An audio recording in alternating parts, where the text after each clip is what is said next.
Hello, my name is David Hand. Welcome to Beijing with warm spring sunshine. I head up the investment business for Jones Lang LaSalle in China.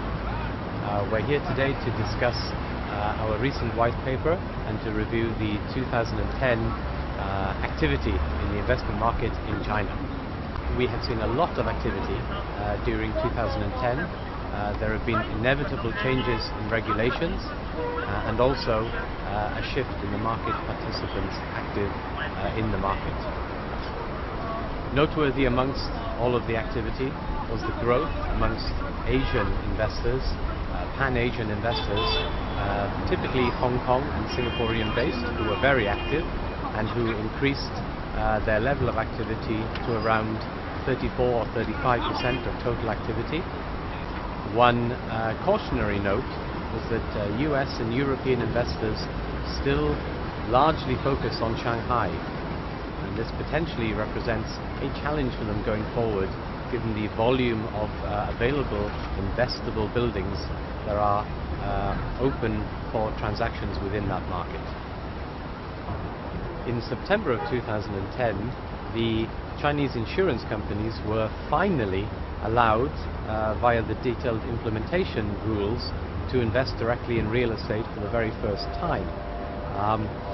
However, we haven't actually seen a huge amount of activity from them since that time. There are several reasons for this.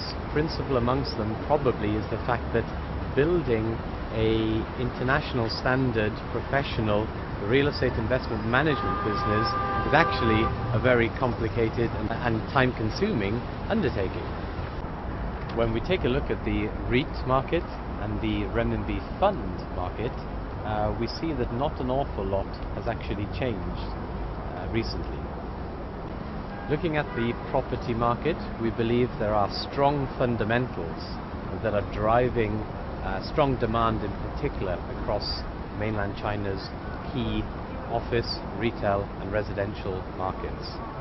Firstly, looking at residential, and this has been the focus of government demand suppression measures, and there is still strong demand to buy.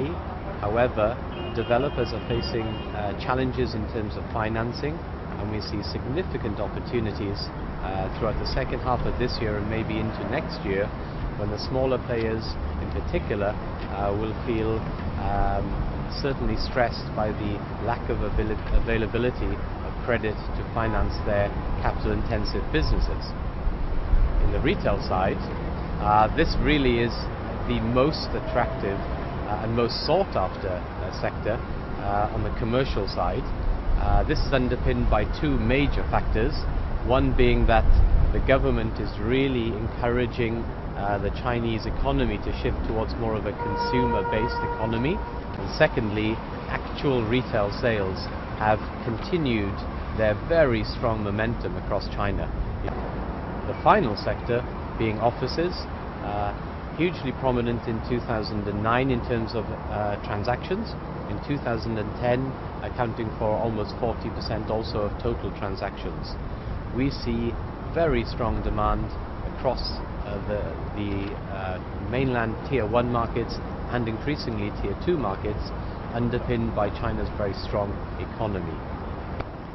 In summary, we believe the real estate market in China today represents many opportunities for investors, both domestic and international. We believe that the tightening in the lending environment, we believe that the fundamentals of the market, we believe that new sectors are emerging.